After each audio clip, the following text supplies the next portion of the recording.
Mr. Wonderful. Mr. Wonderful. Is that a Richard Mille on your wrist? No, this is a hot new company. You know, I'm huge in watches. There we go. And you know, listen, I don't own any equity in them. I just appreciate the art of making great pieces.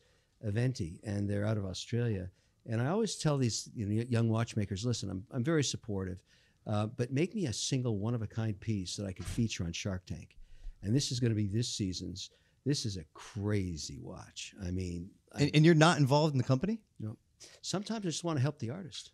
I like that. It's just, I've made lots of money, and I want to give back a little bit here. Huh. But people know me as a watch guy, and they really look at what I wear, particularly on Shark Tank all around the world. I got the red band, and so these days I got a lot of watches already. And I say to all these makers, look, I don't need another watch. I try and wear 4 a day, and I still can't get through, a 10th of the collection. So I'm saying, okay, great, make me one of a kind. Go to town, make me something really unique. I'll make it famous, and then we'll auction it for charity. You're a good guy, Kevin. Hey, listen, I'm happy to do Mr. it. Wonderful. Happy to do it. But, these pieces, particularly in my classic Rolex Daytona red band, white face steel, that went for $65,000, and it all went to charity. That's very cool. That is awesome. What's your favorite watch that you own? Right now, I would say the Picasso of watchmaking is FP Journe. There's no piece I own that has appreciated more in the last 2 years. The guy is literally a living Picasso. You can't, the waiting list is like years. But I started collecting early because I recognized the genius of his dials.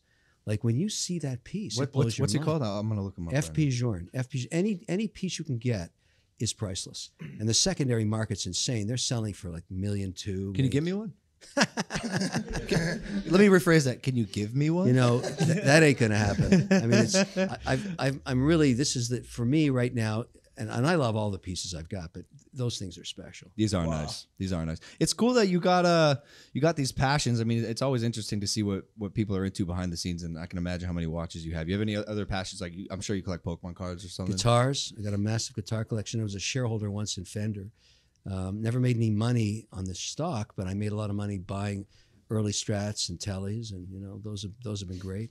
Try and play as much as I can. All our social media, it's my tracks, because I don't like getting all the trouble with publishing rights and everything. Yeah. So I sit down, I've got a studio, and I just dream shit up. That's it.